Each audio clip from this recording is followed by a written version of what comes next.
अवध का लोक इतिहास। अवध के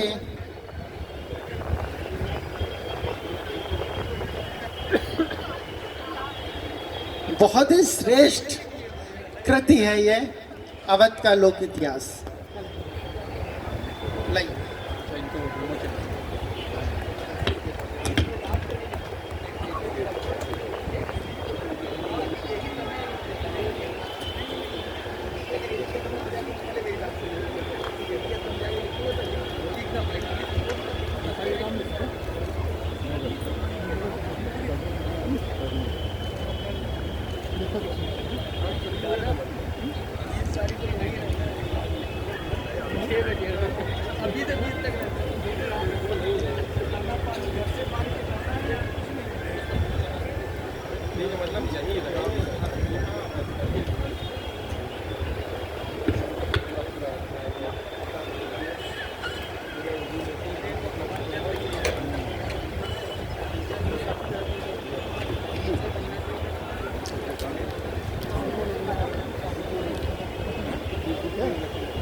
अवध का लोक इतिहास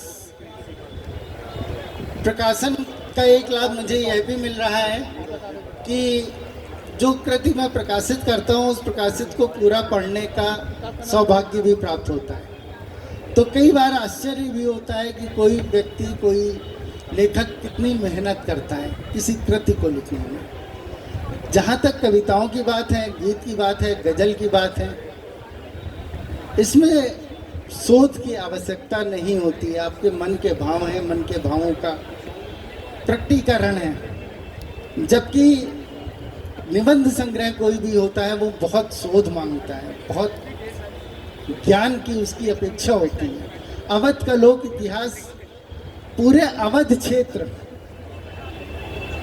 और यहाँ की कला, यहाँ का खान पान, यहाँ के रिक्शे वाले, यहाँ के तांगे वाले, इन सब का जिक्र हेमंत जी ने किया है।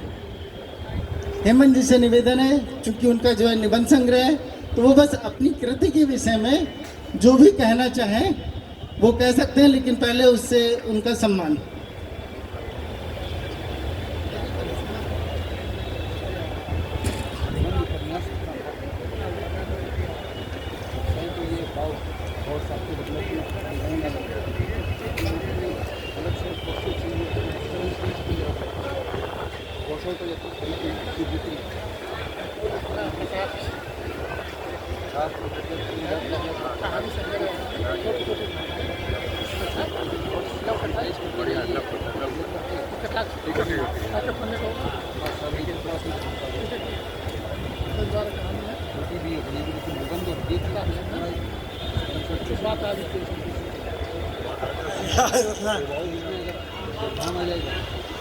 आदरणीय मंच को नमन है और सामने बैठे हुए सभी सरस्वती पुत्रों को भी नमस्कार है।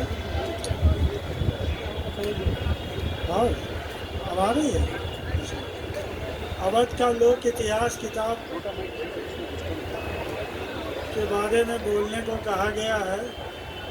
मैं विद्यार्थी तो विज्ञान कर रहा हूँ, नौकरी मैंने बैंक में करी है। बैंक का काम तो बड़ा नीरस रहा है।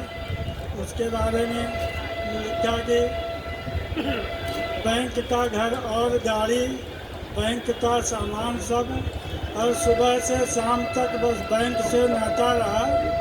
भावनाएं लाखों में कैद होकर रह गईं और बैंक हमसे ज़िंदगी भर नोट गिनवाता रहा। जब नोट गिनने से फुर्सत मिली, उसके बाद फिर हमने सोचा कि भाई तो लिखने पढ़ने वाली जो बचपन की आदत थी उसको फिर से ताज़ा किया जाए। तो हमने देखा कि हमारे इतिहास में बड़ी घाल-मेल है और बहुत सी चीज़ों पर लिखा ही नहीं गया है और बहुत कुछ लिखना बाकी है। लखनऊ में नवाबों के पीरियड के ऊपर कम से कम कई भाषाओं को मिला लें 3-4 तो 500 किताबें होंगी। लेकिन अभी हम किसी से ये पूछें कि लखनऊ का जो नवाब था वो एक तरीके से अवध का सूबेदार था। उससे पहले जो यहाँ का सूबेदार था, उससे उन्होंने यहाँ चार्ज लिया होगा। उसका क्या नाम था? जो अवध के नवाब सादत अली खां से जो पहले आए थे, जिन्होंने इनको चार्ज दिया अवध का, उनका नाम क्या था? तो मेरी ख्याल से 90% लोग लखनऊ के या शहर के या अवध के लोग नहीं जानते होंगे। उस पर भी मैंने एक किताब लिखी, वो अभी छपने वाली है, दूसरी यहीं से छपेगी। इसके अलावा हमारी ये जो किताब है लोक इतिहास, हम लोग बहुत सारे काम जनता के रूप में कर रहे हैं, उनके बारे में कोई कहीं चर्चा नहीं होती है, तो उसकी चर्चा भी ज़रूरी है। इसको हम प्रति इतिहास या जो भी समझ लो कह सकते हैं, और उसके बारे में भी चर्चा होनी चाहिए। तो वो ये चैप्टर छूटा हुआ था, इसलिए मैंने इस पर किताब लिखी कि अवध के लोग कैसे थे, कैसे हैं, यहाँ की बोली कैसी है। आप लखनऊ के शहर में देखिए कि एक मोहल्ले से दूसरे मोहल्ले में जाने में बोली बदल जाती है। और जो जैसे इधर हरदोई है, तो हरदोई शहर से जो लगा हुआ हमारा इलाका, इधर की बोली अलग होगी, बाराबंकी साइड की अलग होगी, रायबरेली साइड की अलग होगी।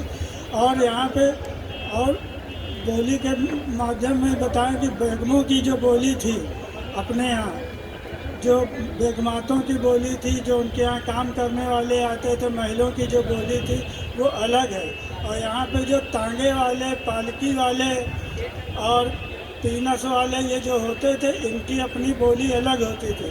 यहाँ तांगे वाला जो है सवारी बैठाता था, बातों में लगा के और लोगों से मीठी मीठी बातें करके सारी बातें उगलवा लेता था, और अपनी अच्छी बोली की वजह से जहाँ 8 आने उसको लेने होते थे वहाँ वो 1 रुपये ले लेता था, और अगले दिन कहाँ घूमने जाना ये भी पूछ के अगले दिन सुबह हाजिर हो जाता था। तो ये उनकी भी एक बोली अलग है। तो बेगमाती बोली, जैसे तांगे वालों की बोली, और जो चारों तरफ की और बोली हैं, इनका सबका असर है। कौमी एकता की बात है, लखनऊ में कौमी एकता का गढ़ रहा है लखनऊ, और यहाँ कभी भी हिंदू मुसलमान इस तरीके का कोई दंगा नहीं रहा है। और इस बात की तारीफ यहाँ जो भी आया है, लेखक, यात्री, उसने जो भी अपनी डायरी लिखी है, सब में इस बात की चर्चा की है। लोक इतिहास में हमारा काकोरी का कांड है, इसके बाद में जो आज़ादी से पहले जो जुलूस वगैरह निकलते रहे, जिसमें यहाँ लोग प्रभात फेरी निकालते थे, जेल गए, उन लोगों का जिक्र है। यहाँ पे जो मछलियों का जोड़ा है, इसके बारे में भी चर्चा है कि यह लखनऊ का जोड़ा नवाबों के तक कैसे पहुँचा। इसके बाद जो अवध के सिक्कों में आया, इसके बाद यूपी गवर्नमेंट का चुनाव निशान, उसका जो राजकीय चिन्ह है उसमें आया, लखनऊ का आम है। ऐसी बहुत सारी चीज़ें इसमें हैं जो पढ़ने लायक हैं और पढ़ना चाहिए। मैंने इतिहास में लिखना इसलिए शुरू किया कि अपने इतिहास को जानना बहुत ज़रूरी है, क्योंकि अपने इतिहास को अगर आप नहीं जानोगे तो खुद को कैसे पहचानोगे। और जो जाति अपने इतिहास को नहीं जानती, जो परिवार समाज अपने इतिहास को नहीं जानता, वो अपना इतिहास आगे बना भी नहीं सकता। धन्यवाद। आपसे निवेदन है कि आप इस किताब को ज़रूर से पढ़ें, क्योंकि आप अवध क्षेत्र में रहते हैं और ये कृति अद्भुत कृति है। और इसके बाद भी आपकी कृति आने वाली है, जिसमें जो है नवाबों से पहले कौन राजा रहे, कौन रंक रहा, उन सब का जिक्र है। और इस क्रम को आगे बढ़ाते हुए एक गज़ल संग्रह, वह आपका प्रथम प्रयास। कृतियाँ तो आपकी 10 हैं, लेकिन प्रकाशित पहली हुई है। और ये मेरा सौभाग्य है कि मेरा प्रकाशन